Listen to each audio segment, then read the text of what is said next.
just want to point out, Mr. Chairman, and again, I think this is a very critical issue. In my mind, and I've done a quick review of the recommendations, the two highest cost items are staffing and salary. Mm-hmm. My guess is that those two probably make up 60%, if not more, of the potential cost of this, even more than pre-K. Right. So that puts a lot of money in their hands, and it doesn't call for the details. But if staffing, if, for example, we say, instead of 80%, teachers should be at 68% or 65%, and mentors and high-level teachers are at even lower percentage, because we're going to have to cost this out. I don't want to say it's cut and dried, but it's pretty darn close, even though there's creativity as to how a school will look in terms of who teaches when. But if we're going to have some broad parameters that we're going to be driving towards and transitioning to over 5 or 10 years, that does put one item foursquare in front of this new body to decide. And same goes true with salary. And the transition to increased salary through the career lattice or outside of the career lattice is another area. So I just want us to understand that those two areas,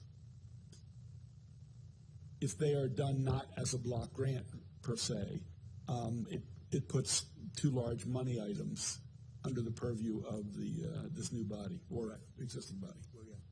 Okay. Yes, Commissioner Schaefer. I think we have to start defining what we mean by the meaningful portion and what meaningful portion, because I think it's been interpreted in a lot of different ways.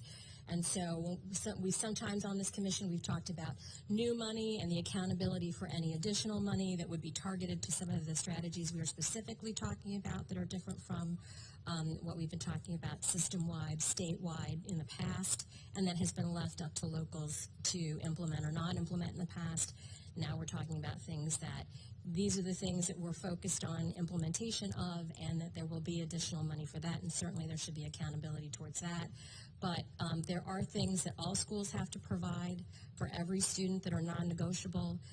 Is that the money? Is that the substantial pot of money that we're talking about? And I think going forward we have to clarify what parts of the, and it's hard to do that when we haven't started to talk about the formula and what is going to be foundationally funded and what's not going, what's going to be part of a weight or what's going to be part of a grant program.